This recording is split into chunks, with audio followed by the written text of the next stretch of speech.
বন্যার জল থেকে এখনও রক্ষা পায়নি উদয়পুর ডাকবাংলা রোড এলাকা। ১৩তম দিনে এসে বাড়িঘর এখনও জলের নিচে তলিয়ে আছে।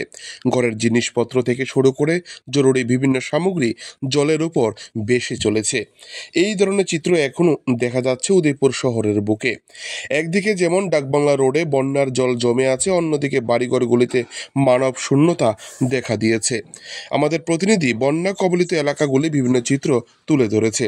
বন্যার জমা জল থেকে যেভাবে উদয়পুর ডাকবাংলা রোডে এক দুর্গন্ধ বের হচ্ছে, তাতে করে অসুস্থ হওয়ার সম্ভাবনা প্রবল বলে মনে করছে এলাকাবাসীরা। কিন্তু কেন এখনো পর্যন্ত ডাকবাংলা রোড থেকে বন্যার জল বের করতে পারেনি প্রশাসন? এ নিয়ে রীতিমতো প্রশ্নচিহ্নের মুখে পড়তে হচ্ছে জেলা ও মহকুমা প্রশাসনকে। বন্যার জলে ক্ষতিগ্রস্ত এক নাগরিক জানান, দীর্ঘদিন ধরে শরণার্থী শিবিরে তার গোটা পরিবার রয়েছে। বাড়ি ঘরের জল এখনো পর্যন্ত না নামার কারণে ঘরের জিনিসপত্র সম্পূর্ণভাবেই ধ্বংস হয়ে যাচ্ছে। জমা জল এখনো ঠাঁই দাঁড়িয়ে আছে বাড়িতে।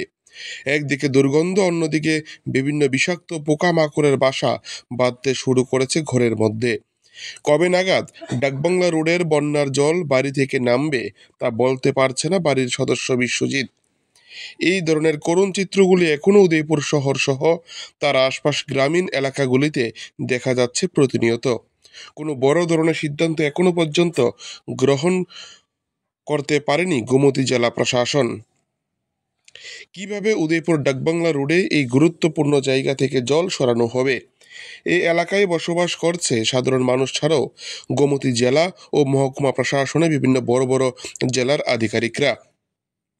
বন্যার জমা জলের কারণে সমস্যায় পড়তে হচ্ছে জেলা প্রশাসনকে।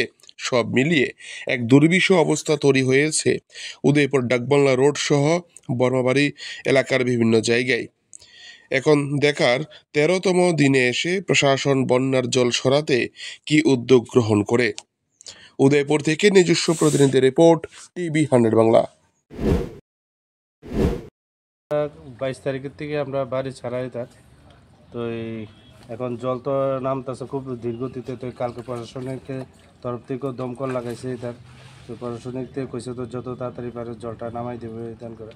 আর ঘরের তো কোনো কিছু নেই, সব কিছুই ড্যামেজ হয়ে গেছে এখানে, কোনো কিছুই বাইর করতে পারছি না।